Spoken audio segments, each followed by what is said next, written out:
Welcome back, everyone, to Weather on the Go, all your weather coverage. Over the past 3 days, we have seen a lot of rainfall across the Great Plains, especially across the southern plains, and we desperately need it as we are in drought, an extreme drought at that, across these regions. Zooming in the picture here to the southern plains, you do see we did see some decent rains across Amarillo region, down through Lubbock here, into north central Texas, toward the Dallas Fort Worth area, and further to the south across portions of southeastern Texas toward the Houston Metroplex. This is some much needed rainfall that we did see over the past 3 days, and you can see the evidence of that is the U.S. Drought Monitor does show the reds and maroon reds, and essentially that means we have extreme to exceptional drought widespread across portions of Texas here, extending into Louisiana and southern Mississippi. So that was some good news that we did see the rainfall over the past 3 days here, and hopefully we can continue to see more. But if you like detailed weather breakdowns on North America, make sure to hit the subscribe button down below so you stay up to date with all the weather forecasts here on Weather on the Go. And also be sure to press the thumbs up button as it helps to get all of this weather information passed along to more and more people.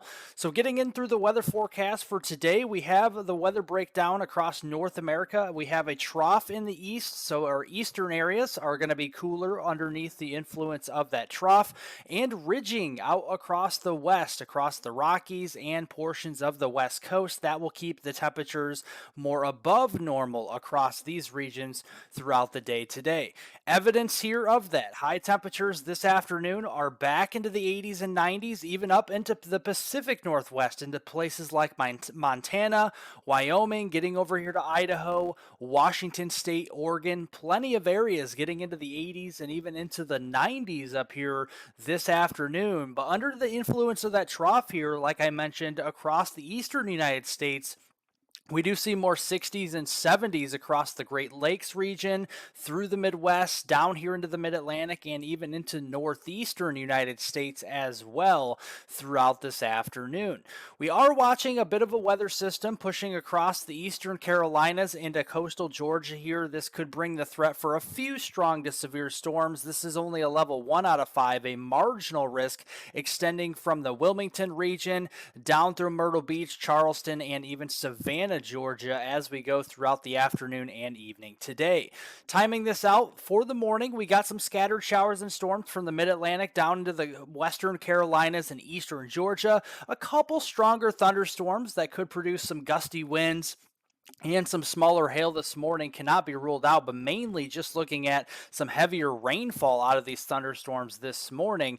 As we extend into this afternoon, we'll have more daytime heating. We'll be heating up the environment, so we could be seeing some stronger thunderstorms in isolated coverage across portions of the Carolinas, especially the eastern Carolinas near the coast there, from Wilmington down to Myrtle Beach, Charleston, and even Savannah, Georgia. 60-mile-per-hour wind gusts and quarter-size hail will be possible. The tornado threat is overwhelmingly low across these regions, and then we'll walk these storms out from west to east across this region as we go through tonight. So this is only going to be a few hour affair, and then after we get through this afternoon and evening, we'll say goodbye to the showers and storms as they leave off the coast this evening.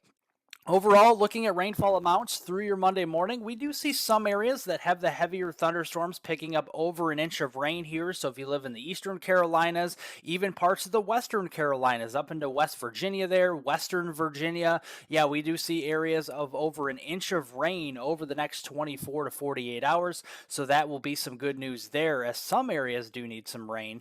And then as we get through early week, we see more of a zonal flow. And what this means is that the jet stream is going to be flattened out across the middle of the country. We're going to see more of a Pacific air mass move across portions of North America and the United States here.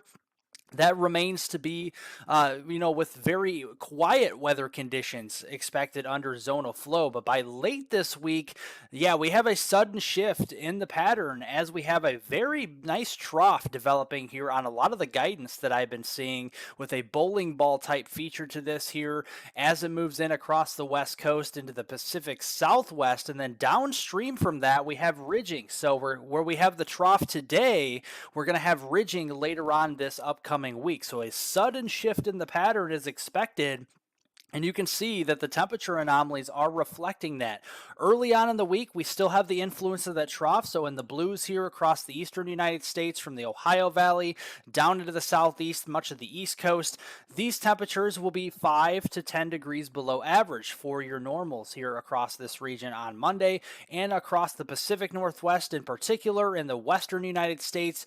For the most part, we're seeing above average temperatures during this period, a good 5 to 10 degrees above average for Monday.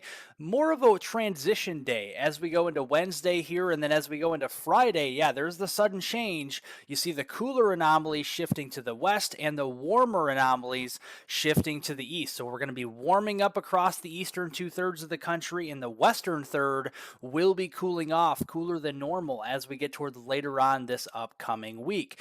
Why this is important: this bowling ball trough is starting to move in across portions of the West Coast later on in the week, and it's going to travel across the country into the middle of the country, into the Great Plains region as we go into next weekend. And you see, this is a pretty formidable looking mid-level jet stream, much like we saw in spring and much like you start to see in fall here. And this is concerning for a severe weather standpoint here, especially if we can get some moisture and instability to work with across the Great Plains. So my severe weather forecast this week, especially late this week, talking Thursday, Friday time frame, and next weekend for Saturday and Sunday.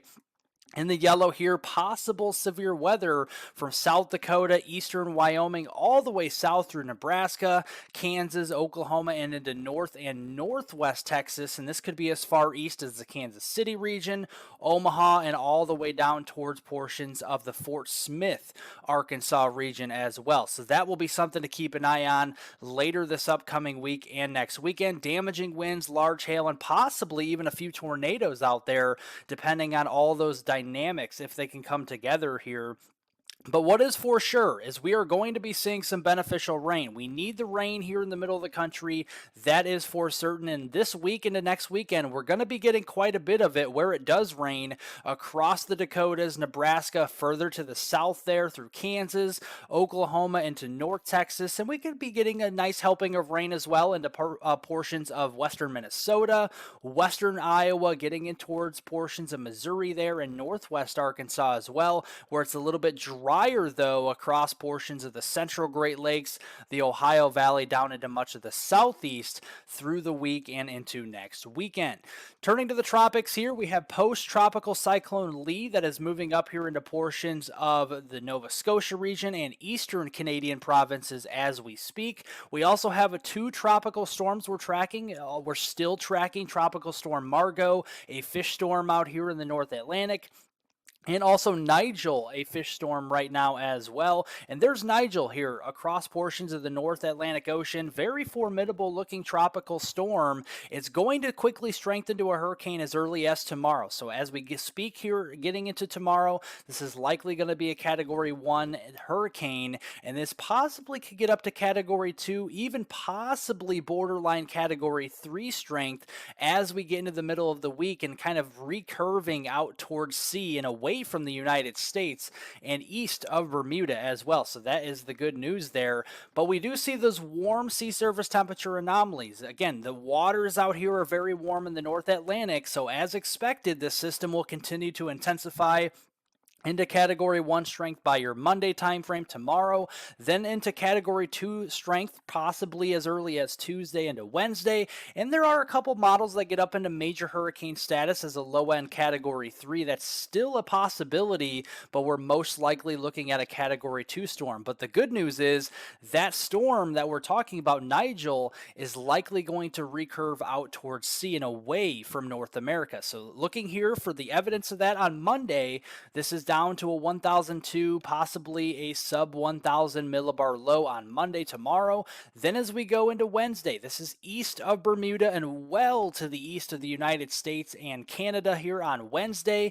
And looking at the steering current for this storm, we've been talking about this upper level jet stream Moving off the east coast of the United States, this is going to steer Tropical Storm and eventually Hurricane Nigel away from North America with the flow of the jet stream here. And that is some good news as it gets caught up in a trough across portions of eastern Canada and moves away from North America on Thursday and into Friday later this week. We are also monitoring an area where we have to keep an eye on the tropics across the western Atlantic. A very quick developing low pressure system could develop as early as the weekend time frame, Saturday into Sunday this next weekend. We're keeping an eye on this. This could have some tropical impacts, at least with some rainfall for portions of the southeast and the mid-Atlantic. How heavy the rainfall could be and how organized this low pressure system will be is very unknown at this point, but we will keep an eye on it as there are several days until we get to next weekend. But you notice the European ensemble members, the EPS, is showing some lowering of the pressures off the Carolina coast, off of portions of coastal Georgia there and eastern Florida. So this will be something to keep an eye on for possibly a quick spin up into maybe a tropical depression, maybe a tropical storm, or maybe nothing. We'll just have to keep an eye on this towards that next weekend time frame. But what is for sure is that the tropical storm and hurricane season will be getting active, continuing to remain active into portions of late September and into early October. And we're monitoring that September 27th through October 3rd timeframe along with the Climate Prediction Center here. And they're saying, well, there's possibly a potential for some favorability here of some tropical storms, some hurricanes possibly developing in the southern Gulf, maybe in the western Caribbean, and then still in our main development area there and pushing west into the western Atlantic as well. So that is something to definitely keep an eye on. And you can see late September where the blues are, this is the pressure anomaly. So where you see the blues, that's where you see the lowering of the pressures. The orange and reds is the higher pressures here up across North America. You can see that down here into the main development region to the east of the Leeward Islands, and then getting into the eastern Caribbean and possibly up and toward portions of the western Caribbean, we're going to start to see more favorable conditions for tropical storms and hurricanes as we turn into that last week in September. And this could even extend into early October as well. So we will be sure to keep an eye on that moving forward.